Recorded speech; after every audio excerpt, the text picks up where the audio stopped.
Hi, it's Paulie here. Whee! And we're going to need some drink for this one because I've had some younger gamers writing into me. Now, they've been asking about old Dungeons and Dragons. Sort of, how is this different from 5th Ed? Why would we play it? You know, we're kind of interested, but what is it? There aren't really any reviews of, say, Advanced Dungeons and Dragons. Let's try one, shall we? So, Advanced Dungeons and Dragons. Well, so D&D of course began as our little brown books. Now that was at its core a fairly simple game, so it all essentially ran off D6 for things like weapon damage and hit points. Your characters had a D6 and fighters added a point or two to that. Weapons just did a D6, and there weren't even really in the initial version rules for, does a sword do more than a dagger or whatever. It's like you could house rule it all. Let's have a dagger roll twice and take the worst, or rolls a d6 -1 or whatever. So, but it had good bones. So they decided that, all right, there's a whole political thing there that we won't go into, but it was decided to do a wonderful, revised and amazing edition. We got a basic and expert edition that came out as kind of placeholders while AD&D was arriving. First thing that arrived for AD&D, of course, was the wonderful Monster Manual. Now, this is still the best OSR resource you'll ever get. And it's still in print. You can just get it on drive-through. But this has artwork that we loved, but it had every monster, really, that you need to run a D&D game. It's got them all. Anything that appeared after this is kind of extraneous. A lot of monsters that people came up with in further supplements either kind of repeated what things, it's yet another sort of 1D hit dice creature or whatever, or they were kind of party killers in many ways. But this is great. This is wonderful. I still use this like every week. This is my original. But AD&D is back in print and you can get it. So, Deities and Demigods, fantastic, but our core books, these are the reprinted core books. And I mean, the value-wise, these are great. It's hard cover, it's gold edged. We got the good old ribbon, whee, which I've used to mark off spells that my players keep throwing at things. So, AD&D, well,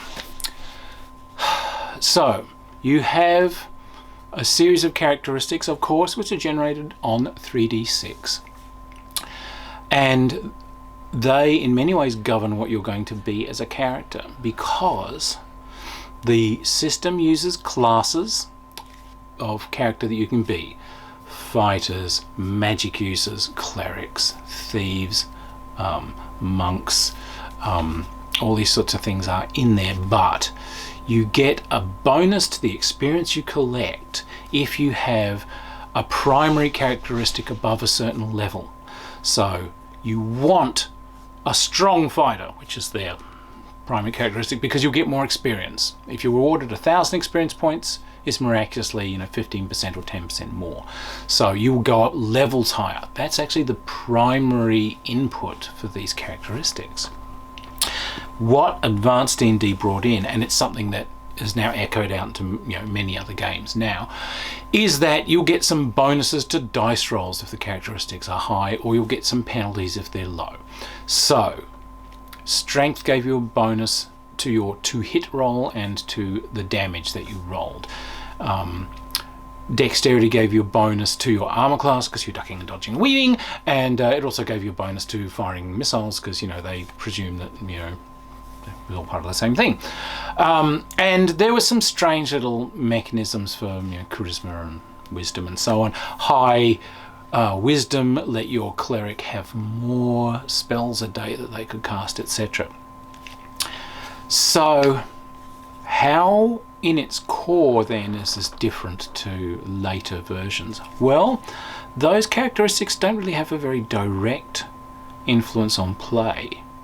This is a game that doesn't have any way of checking those characteristics, and there really weren't much in the way of extraneous skills. There were a skill system where you could roll to say, oh, does my guy used to be a fisherman, or he grew up as a bookbinder, or something like that for some reason. But what it didn't give you was how to check things like, do I spot that ambush? Can I see that clue? Do I have common knowledge about this? Can I walk over that beam that's, you know, balanced over that horrible sewer trench? These sorts of things that became standard in other games, characteristic checks, didn't exist. And effectively, the answer was, given in early Dragon magazines, oh, you just use a style of play that doesn't really encourage that. Not going to work in a game that was expanding rapidly away from the designer's initial idea of find a hole in the ground that's been mapped out, kick open doors and, you know, fight monsters and solve puzzles, to something where people were doing it as a thing where they're getting involved in, you know, like politics in medieval cities, where they're solving conundrums, where they're trying to do whodunits and so on. There were some very complex systems proposed. I kid you not, one of the Dragon ones was you roll on one chart which determines a type of dice. You roll that dice, that's what you multiply an appropriate characteristic with to come up with a percentile number, and that percentile number is now the percentage that you roll against. So people came up with different house rules to try and fill this gap in play. So, you know, that is a weakness in the system. It is a crippling weakness in the system. And this is why OSR systems have evolved now, where they take the guts of this and they improve it. One of the first things you'll find in many of these systems, not all of them, but many of them, is a characteristic check system. Now, the other thing that will drive you completely gibbering, climbing up the walls, howling like an ape in chains insane, is the fact that there are multiple game systems in place. There is a D20 system which is used for striking in combat. Thieves, on the other hand, have a percentile system that they used for thief skills, completely different. However, to check whether someone likes me or not in an encounter, I'm wandering along and whatever, there is a 2d6 system involved in whether people are friendly to me or not. Yeah, so it's like this, there's no sodding consistency. There's just a thing that someone cooked up that's been thrown in there. Now, these books have an enormous psychedelic butt ton of information on worlds and advice and running and random generating dungeons, which is great, but there's also stuff that you will not really need. So the weapons, for instance, they had an idea that they would put different to-hit bonuses for different sorts of weapons against different sort of armor. Not a bad idea. Why would I use like a warhammer with a pick on one end and like a hammer thing when I could be cleaving into him with a mighty sword? Well, that hammer and that pick are designed for getting through plate armor. So they've done this system where they've got a bonus for all of these different weapons against different armor classes, and they all do very different damage. So the you know, swords do more different damage to a mace and so on. We're all used to this now, but you know, this was their new thing for these editions. But there's also a difference in the damage given to man-sized creatures versus larger than man-sized. Someone decided that like bashing on a dragon with a Bector Corban is not the same as cleaving into it with a two-handed sword. So yeah, okay, whatever, fine. It's an idea. However, it is a layer of complexity that has not survived into most OSR redos of the game. It seemed extraneous, unnecessary, but it's there, and it's an interesting idea. There were all of the spells and so on that we're used to, they're all in there. The magic could be a little bit vague at times. Some of the spell descriptions sort of left you, you know, wondering exactly what was meant, like, you know, some of these stinking cloud things and so on. It's like, oh, okay, sorry, this, yeah, you're trying to read between the lines. So some OSR things have redefined these again. But there was Thaco, what we now sort of would call a descending armor class system. You are given a number which is your 2-hit armor class 0. Essentially, the lower the number of your armor, the better it was. If I've got plate mail armor and a shield, that is armor class 2. If I've got chainmail armor and a shield, that is armor class 4. It is worse. The higher the number is, the worse the armor is. And what you're doing is you are subtracting that number from 20 to find what you need to hit. So if the guy is armor class 2, you'll need an 18 to hit him. Which is no more different from an ascending one. In an ascending system that they use now, the higher the number is better. So if I'm wearing chainmail armor, whatever, it's a 5, which I add to 10 to find out what I need to hit. I need a 15 or higher. Same maths, just running a different way. It's no different. All right, so why would you play this compared to a modern edition of D&D? Well, the answer is that these are more theatre of the mind. This is not about escalating powers that a character gains. There's no layers of spectacular superhuman-like powers that are gained one after another and build on each other. These people are very mortal heroes. Even the magic users are someone that's using a skill. So there aren't these powers that you suddenly get. I don't suddenly get cleave, which allows me to miraculously spin around and get things all around me, and that doesn't suddenly convert into a great cleave where I can move from one person to another. And someone's seen some samurai movies where it looked really great, someone plowing through all these guys that are dropping and never get a chance to draw swords. But that's not what this is. It's kind of a more balanced universe. You are not the bee's knees. There's a difference in the anecdotes that are told between different editions, and I think the main thing you'll see is that anecdotes told about later editions, it's about the powers characters have. I did this and then I triggered this special power and then I did it in this way and then I could get this on my dice roll and the monster fell. Whereas anecdotes from earlier editions, because they don't have this fixation on movement and squares and positions and powers, they're more about the dumb, crazy, idiotic stunts people did thinking it was worth doing. It's like, all right, so, I try to dive and roll. Wait, what if I throw shrink on this person's tongue? What if I throw a corpse visage on this guy's face just as he goes forth to speak to the king and deliver his mighty oration about how he is the man for this job? It's those moments. So not level bashing, but they are different styles of play. This did have its roots in wargaming, so they do have movement that is expressed as inches. These are, if you were going to play with miniatures on a tabletop, this is how many inches that you would move if you really wanted to do that. But the inches translate out to sort of yards out in the real world. But it was never a thing designed where there was a map on the ground with squares on it that you were moving. If you are in a dungeon or a mapped area, the umpire will describe things to you and you can map it. You go down a 10-foot wide corridor, it goes 40 feet down and then it turns into a T-junction. You can see doors here, here and here.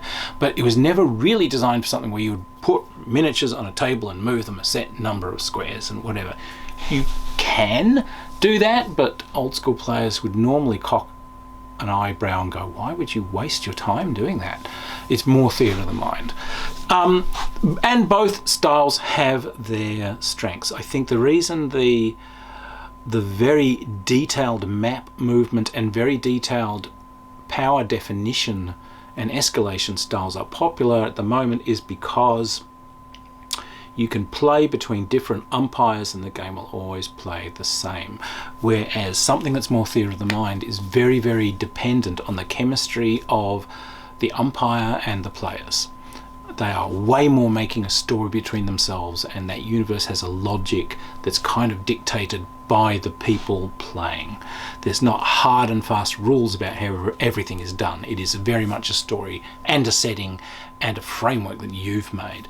So it is more liable to failure if you've got a bad umpire, but more liable to hilarity, I think, if you've got a good one. So look, those really would be the core frames of Advanced Dungeons and Dragons. It's a living game today. It's still in print. It is enjoyable.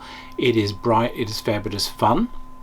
And it is perfectly playable exactly as it was published. It's a good game. There are OSR games. OSR means old school rules. And what they do is they try and rewrite parts of this to make it more playable or to patch perceived holes in that system. I've reviewed some of these on this channel already, and some of those are very good jobs. There are things like Castles and Crusades which kind of flip it around so that everything is based on a characteristic based check. It's very easy to check whether you succeed or fail at something based on a characteristic, and things in gameplay like shrugging off magic, or diving and rolling out of the way of a javelin trap, or can you spot that hidden guy, or can you figure out the puzzle. Those are all roles based, on those characteristics. It all uses the one framework. Many of the OSR systems use an ascending style armor class.